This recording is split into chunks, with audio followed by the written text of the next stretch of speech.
How would I describe cringe? It is a feeling in the gut of your stomach. It's that fear. It's the little bit of hot sensation that creeps up your spine a little bit when you're doing the most awkward and revealing things. Welcome to Cringe Talk, where we talk about everything related to CringeFest. Since 2018, CringeFest has invited the bravest souls to the stage to talk about their most embarrassing and humbling moments, all in support of Project Right Now. I'm Lucy Finn, your host, and today we're talking to Chris Harrison, who is teaching artist, education specialist, and the organizer of the Breakthrough Film Fest at the Basie Center for the Arts, and he also happens to be the 2024 CringeFest winner. How do you define winning cringe? How does it differ from regular cringe? Winning cringe, let me tell you, it was the biggest weight off of my shoulders and on my chest.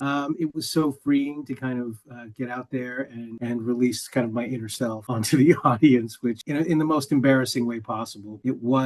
The aftermath was just so amazing. I was also connected with so many people in the room just by that embarrassing story. It was an amazing feeling. Do people still come up to you and talk about that night or say, hey, I know you? Yeah, I met someone the other day actually at a coffee shop. Said, hey, you. Every time I walk by a condom section at Walgreens, I think about you. What made you get up on that stage? Like, how did you get connected with Project Right Now, and why did you decide to do it? I live in Red Bank.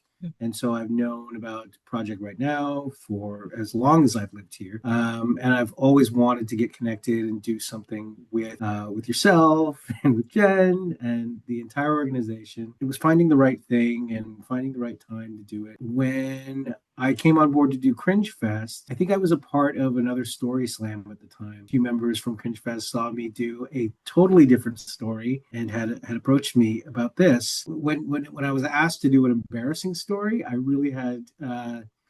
had no idea what I was going to say. Much of my embarrassing stories have been locked away deep into the recesses of my mind so that they don't affect my normal life. I dug deep and I thought of this one instance and I kind of was able to build a story around it.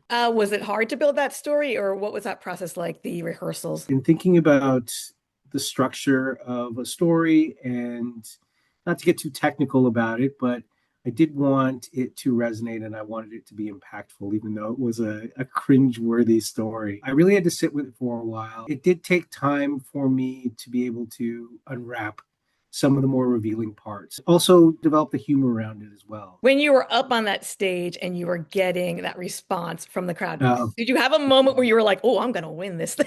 Or like no, what? Or were you just in your head? What were you thinking? can I be honest with you, Lizzie? I had no idea there was a winner. Oh, I didn't know this was a competition. I thought we were doing this just for the organization and as maybe a fundraiser. And I was hoping that I would help. But I do remember telling the story and I remember people laughing. There was such a great energy in the room all night long. I think that made it so much easier for me to step on that stage because everyone in the room was so receptive and they were so welcoming. It was hundreds of people in that room at the time, which was incredible. so why do you think like live storytelling and humor is so important right now? Look, I think in today's world, everything is just so divisive and we're making judgments and we have so little concern for how others feel or what is going on in their lives or what hardships they have to go through. But to hear someone's story, no matter how embarrassing it is, I suppose, but to really listen to someone and having them share their experience with so many people, like with a room filled with people. Mhm. That creates such a synergy, such a wonderful sense of belonging.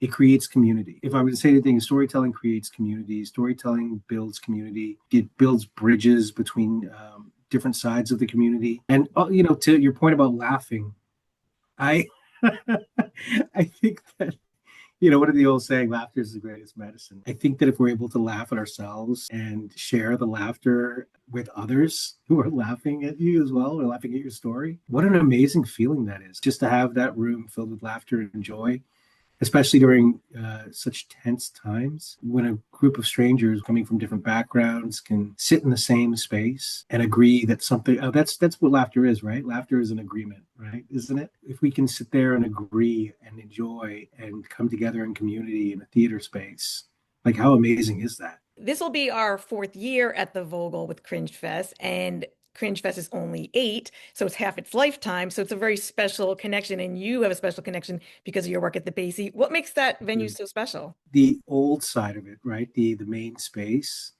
that's going to be 100 this year. Let's Oh, just put wow. that into perspective. Let's also put into perspective that the Vogel was built during COVID in and around that time. When you think about rebirth and you think about accessible community spaces, I think about the Vogel. I think about all the different kinds of events we have in that space, both community events and artistic events, how that seems to me to be the great equalizer in our community in Red Bank. The Vogel is a space for everyone and for all shows and for all events. When you first look at it, it's a little bit of a stripped down space, isn't it? But it's like this marvelous large formed black box-ish kind of stripped down space. But that's the wonderful thing about a stripped down space is that it can be anything. To a community like ours, to have a space that can be anything for anyone, I think it's the most beautiful thing. Feels so big yet so intimate at the same time. And Yeah.